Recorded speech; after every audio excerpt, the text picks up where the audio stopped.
Chicken Parmesan is one of the great things that Italy has given to the world.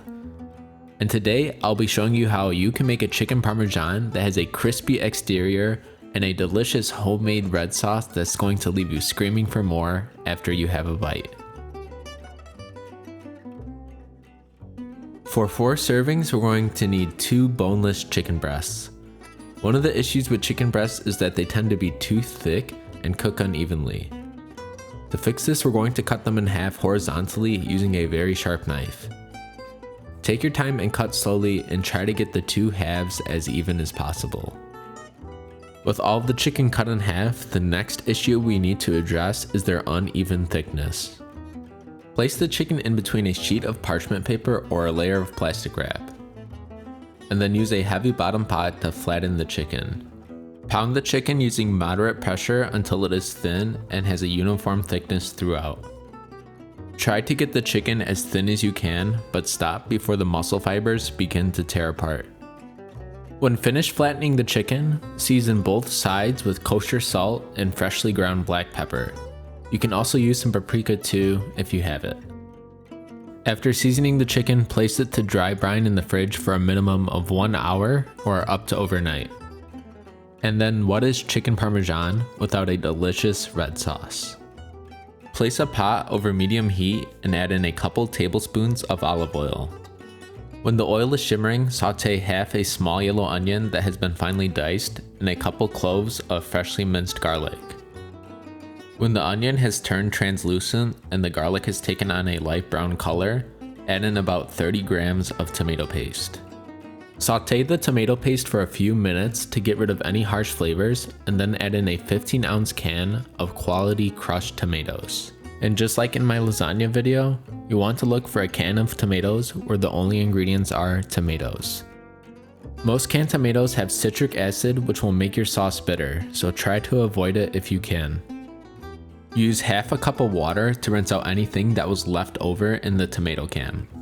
For the spices, we're going to keep it simple with half a teaspoon of oregano, half a teaspoon of dried basil, half a teaspoon of dried parsley, a quarter teaspoon of dried thyme, and some freshly ground black pepper. Bring the sauce up to a simmer and then reduce the heat to low. Continue simmering with the lid ajar for another 30 to 40 minutes or until the sauce is thickened. Stir the sauce every 4 to 8 minutes, stirring more frequently as the sauce reduces. After about 40 minutes of simmering, the sauce should be thick enough that when you scrape the bottom, you're able to see it for a few seconds before the sauce covers it back up. Continue cooking the sauce over low heat without the lid for another 5 minutes. Now all that's left is to season your sauce to taste with salt. And then the last ingredient we need to add is some sugar. I recommend starting with a teaspoon and then adding an additional quarter teaspoon at a time until there's enough sweetness in the sauce to balance out all the acidity. When you're finished preparing the sauce, turn off the heat, cover it, and set it aside while we finish preparing the chicken. Now it's time to assemble the breading stations. At station 1, we're just going to have some plain all-purpose flour. At station 2, a couple beaten eggs with a splash of water. And then at station 3, we're going to be using panko breadcrumbs, about half a cup for every piece of chicken. Panko breadcrumbs are far crispier than normal plain breadcrumbs, but they're a little bit too coarse for chicken Parmesan. So crush them up with your hands to grind them down a little. And then use a microplane to grate on a pile of Parmesan that's about 1/3 of the breadcrumbs by volume.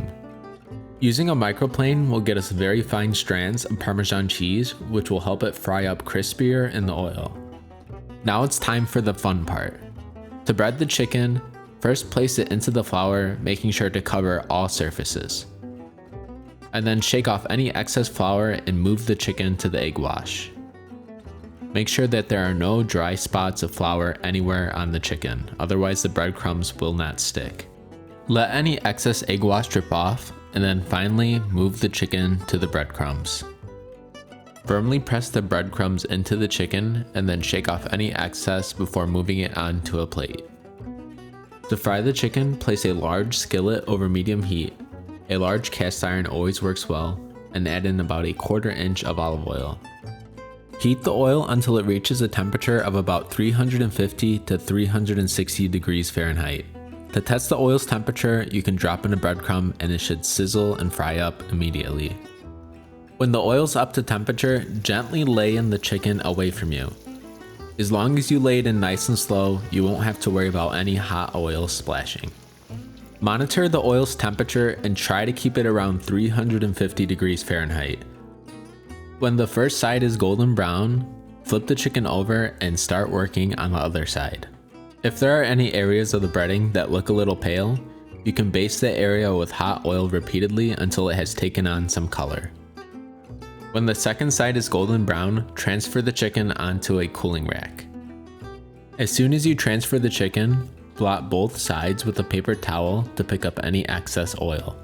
Between batches, skim the oil for any breadcrumbs because these are going to end up burning in the next batch. With all of the chicken fried, it's time for final assembly.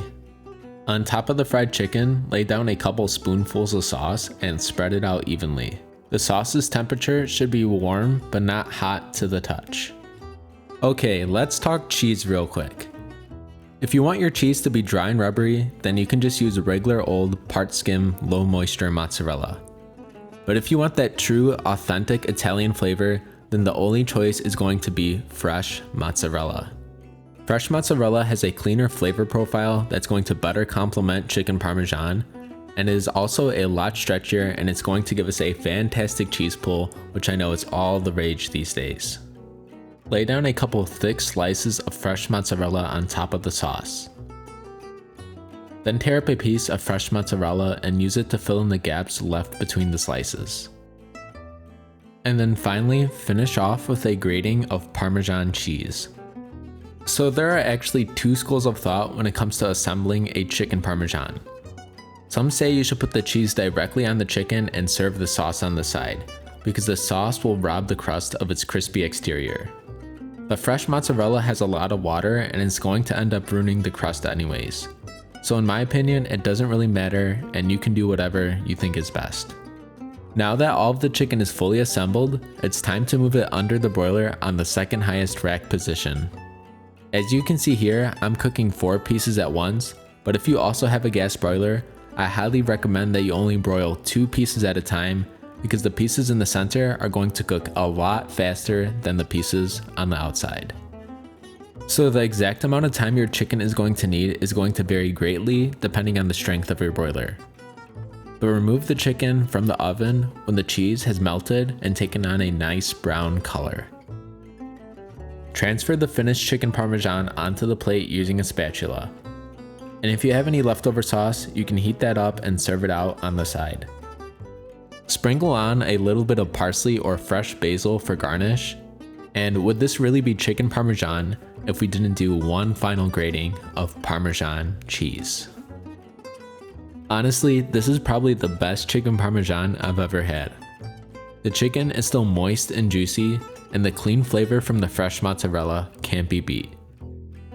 And as you can see, I wasn't lying about that cheese pull. The crunchy exterior from the panko breadcrumbs and that unbelievably delicious homemade red sauce is just so amazing. Chicken parm is great to make on any weekend, but could also be made on weeknights. I'll leave details in the description on what you can prepare ahead of time, so that way you can have an easy time making it. Italian food is great to have at the restaurant, but it's even better when you can make it yourself at home.